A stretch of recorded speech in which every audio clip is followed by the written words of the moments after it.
करें, ऐसी इनकी मुहिम चलती ही रहती है कि आपसे जैसे कुछ हो ही नहीं पाता। वैसे आप इनसे फाइट भी बहुत करते हैं, ऐसी बात नहीं कि आप फाइट नहीं करते, शायद आप जानते नहीं है कि आप इनसे लड़ रहे हैं। इनके खिलाफ जाके, इनके बताए रास्ते से अलग हटके कुछ करने से आप इनके खिलाफ लड़ ही रहे होते हैं और इससे ये कमजोर पड़ते हैं। इन तीनों की जो ऊर्जाएं है ना फ्रेंड्स, ये आपको टारगेट करने में ही लग जाती है।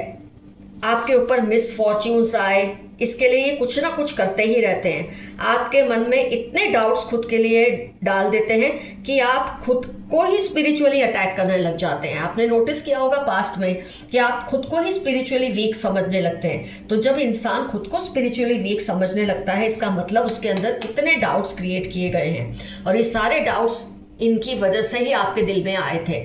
लेकिन मैंने ये भी नोट किया है, मैजिशियन एनर्जी में आप आए, आपने सोचा, ये 4 ऑफ स्वॉर्ड्स कार्ड बैठ के आपने सोचा। हो सकता है आपको डायरेक्टली इन पर शक ना भी हुआ, लेकिन आपको ये लगा कि मुझे अपना जो तरीका है ना वो बदल देना चाहिए। कहते हैं ना, अगर आपका लक्ष्य आप नहीं पा सकते तो लक्ष्य को मत बदलो, अपने तरीकों को बदलो। और आपने वो चीज़ की है और इस चीज़ से ये बौखला गए हैं, क्योंकि इनकी पहले चाल तो सही जा रही थी लेकिन अब ऐसा नहीं हो रहा। तो ऐसा क्यों हो रहा है कि आप इनके चुंगल से बाहर निकल रहे हैं फ्रेंड्स, ये समझने की बहुत ज़रूरत है।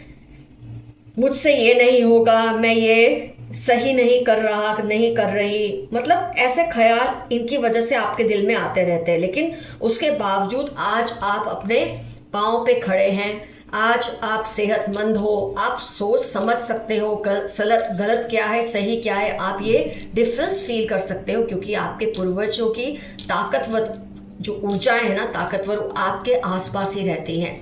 आपके पिछले जन्म में कोई आपने स्पिरिचुअल या सोल कॉन्ट्रैक्ट किया था अपने पूर्वजों से कि कोई भी स्पिरिचुअल अटैक से मुझे सुरक्षित रखना, ये मुझे दिख रहा है आपकी रीडिंग से।